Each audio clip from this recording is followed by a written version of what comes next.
तो देखिए Giorgia Meloni, हो सकता है कि उनका ये ख्याल ना होता हो भी सकता है कि उनका ये ख्याल हो, क्योंकि उन्होंने पहले जब वायरल हुई थी ना उनकी सेल्फी, तो उन्होंने जो किया था वो मतलब जब पोस्ट की थी तो बड़े उनके वो बढ़े थे। लेकिन अब उन्होंने ये तस्वीर पोस्ट की, अब देखिए उन्होंने और कोई तस्वीर पोस्ट नहीं की। जानिए, मेरा दिल दुख रहा है बतौर पाकिस्तानी। देखिए मेलेनी की मोदी साहब के साथ बहुत जबरदस्त दोस्ती है, जिसको बहुत ज्यादा प्रेस किया जाता है। मोदी मेलोनी ने G20 में ठहाके लगाए और वीडियो वायरल हो चुका है। और आज हम आपको दिखाएंगे ये वीडियो इतना वायरल क्यों है सोशल मीडिया पर। कैसी कैसी बातें बनाते हैं और जैसे वो हंस के अगर मोदी जी से बात कर रही हैं तो लोग उसे बोलना शुरू कर देते हैं कि पहले राजीव गांधी फंस गया था इटालियन की पोल डांसिंग देखकर, अभी हमारे मोदी जी जो एक सन्यासी हैं वो भी एक इटालियन के सामने झुक गए हैं या उसके चक्कर में फंस गए हैं। और ये सारी बातें ये रिलीज होती हैं, वायरल होती हैं। उनकी तरफ देख तक नहीं रहे, जबकि वो उनकी तरफ देखकर बाकायदा शर्मा रही है। भारत के हवाले ये पाकिस्तान के लिए एक इंतहाई कंसर्निंग और इंतहाई परेशान कुन खबर है कि आप लोग बार बार आपके यहाँ से ये क्यों कहा जाता है कि हम एक बार फिर तैयार हैं, जंग के लिए तैयार हैं, मतलब और कोई काम हम नहीं है हम लोगों को, अपना बिजनेस कुछ नहीं चलाना, पूरा दिन बैठ के आप सिर्फ पाकिस्तान को धमकियां देते रहते हैं कि हमने फिर जंग लड़नी है। सर किस लिए? खुद भी आराम से रहिए, हमें भी जीने दें। अभी मैंने आपको समझाया पैसे 3 तरीके के होते हैं। अब मैं आपको ये बता देता हूँ, जंग या युद्ध 2 तरीके का होता है। हाँ। एक है एग्रेशन, दूसरा सेल्फ डिफेंस। दोनों ही युद्ध है, both are wars, but self defence का वॉर है और एग्रेशन ऑफेंस का वॉर है। India has always been saying कि we will act in self defence. India provocatively आपके ऊपर अटैक नहीं कर रहा। आप समझिए, आप लोग का यार कॉन्सेप्ट ही इतना कमजोर है ना।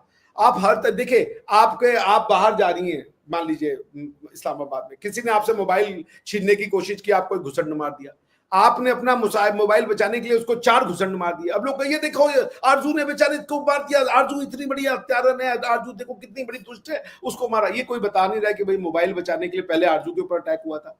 आप लोग यही बात कर रहे हैं, ट्रांजैक्शन का एक सिरा आप काट के उड़ा देते हैं, दूसरे ट्रांजैक्शन में तो आरजू बुरी लग रही है ना, लेकिन वही पूरी पिक्चर दिखा दीजिए तो लगेगा आरजू तो देवी है। नहीं, मेरा फोन अगर कोई छीनेगा मोबाइल तो मैं तो बिल्कुल खून खराबे में उतर आती हूँ। बताइए, खून खराबे पे आप खून खराबे पे आ जाएंगी, और हमारे यहाँ जो हो रहा है उसके लिए हम किसी खराबे पना है। भाई आपसे तो अल्लाह बचाए, बल्कि वो भी अब मुझे नहीं लग रहा पाकिस्तानी से बचा पाएंगे। नहीं मतलब ये क्या बात हुई? लेकिन फिर भी सर अब इतना अरसा हो गया ऑपरेशन सिंदूर को। अब मैं अपनी साइड के लोगों को भी कहती हूँ कि भाई जो पाकिस्तान से वीडियो बना रहे हैं या पाकिस्तान से बात कर रहे हैं, अमन की बात क्यों नहीं करते? इटली को दिखता है कि ये फ्यूचरिस्टिक चीजें, मुझे इसका मेंबर बनना चाहिए, नजदीकियां और बढ़ गई। और जो वर्ल्ड है, वर्ल्ड भी क्योस की तरफ जा रहा है, सब जगह स्यापा पड़ा हुआ है, लड़ाइयां हो रही हैं और कंट्रीज एक चाहती हैं कि जो फ्रेंडली कंट्रीज हैं उनके साथ पार्टनरशिप बनाई जाए और अपनी कंट्री को आगे लेके जाया जाए। और जो सप्लाई चेन्स हैं वो बिगड़ी हुई हैं युद्ध के कारण। भारत उस गैप को फिल करने की पोजीशन में है आज की डेट में। इसीलिए वो मेलोनी भी चाहती है कि चाइना से दूर होकर भारत के साथ नजदीकियां बनाई जाए। और हमारे शी जिनपिंग ये बड़े नाराज हैं इन चीजों से। देखें, इंडिया हमें ब्रिक्स में नहीं एंटर होने दे रहा, सीधी सी बात। वहां पे वो रुकावटें डालते हैं, वो कहते हैं जी कि नहीं, इंडिया ने पता है हमें कब ब्रिक्स का मेंबर बनने देना है, जब सारी दुनिया ने ब्रिक्स का मेंबर बन जाना है। क्योंकि उन्होंने कहना जी आपकी वैल्यू खत्म हो जाएगी। हम तो फाउंडिंग मेंबर थे ब्रिक्स के, हम तो 5 मुल्क जब थे, भारत था, साउथ अफ्रीका था, ब्राजील था, रशिया था, चाइना था, हम तो तब के हैं। अभी उन्होंने 5 और डालनी है। गो के वो अलहदा बात है कि अमेरिकन ने बड़ा टफ टाइम दिया है, अमेरिकन ने बहुत टफ टाइम दिया है। उन्होंने कहा जी ब्रिक्स खबरदार, ब्रिक्स ममालिक मुझे गारंटी देंगे कि वो नहीं करेंगे, वो जैसे होती है अपनी करेंसी नहीं लेके आएंगे, ठीक है जी। सो इससे पता ये चलता है कि इंडिया का जो मूड है वो ये नहीं है कि हमने पाकिस्तान को मेन स्ट्रीम होने देना है। ये जो एससीओ में बड़ी मुश्किल से हमें इंडिया जो है वो, हम और इंडिया इकट्ठे आए उस वक्त आज से कुछ साल पहले इंडिया की पोजीशन थोड़ी डिफरेंट थी। अभी इंडिया का कॉन्फिडेंस बहुत छत को लग रहा है, दुनिया में रेलिवेंस है, ग्लोबल लीडरशिप भाग के इंडिया आ रही है, बिकॉज उनको सारी समझ है। सो वो हमें ब्रिक्स में एंटर होने देंगे, ये एक सवाल बनता है। अगर वो हमें ब्रिक्स में एंटर होने देंगे, उसके लिए देखें जो इंपॉर्टेंट चीज ये है दुआ के, आप फॉर एग्जांपल देखें G20 देखें, आपको याद होगा कि मोदी साहब ने G20 में जब इजलास हुआ 2023 में यूएई को इनवाइट कर लिया, बांग्लादेश को इनवाइट कर लिया। हालांकि दोनों मेंबर नहीं है, लेकिन ऑब्जर्वर ग्रुप बना लिया। उन्होंने कहा जी आए, बैठें, देखें, हम आपको इनवाइट करते हैं, हम होस्ट हैं इस दफा के। और भाई इतने दुनिया में इतने ममालिक G20, इंडोनेशिया को देख लें फॉर एग्जाम्पल। उन्होंने समझा जी भाई ठीक है, ये तो हम बहुत बड़े प्लेयर बन चुके हैं, अब तो हमारा कोई जोड़ ही नहीं है। इनकी जीडीपी ग्रोथ रेट में कंसिस्टेंसी है। इंडिया कॉन्टिन्यूसली हर स्टेप आगे जा रहा है, हर रोज तो आगे जा रहा है। हमारा क्या है, because of the political instability हमारी इकोनॉमिक ग्रोथ नीचे चली जाती है, हमारी इंडस्ट्रियल ग्रोथ नीचे चली जाती है। फिर जब तक आप आईएमएफ के प्रोग्राम के नीचे हैं, how the world will welcome you.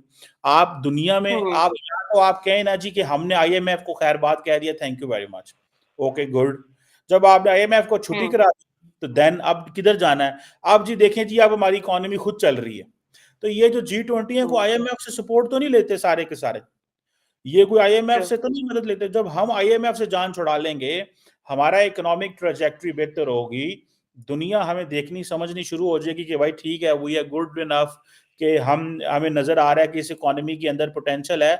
दुनिया दुआ खुद ही भागने आ जाती है।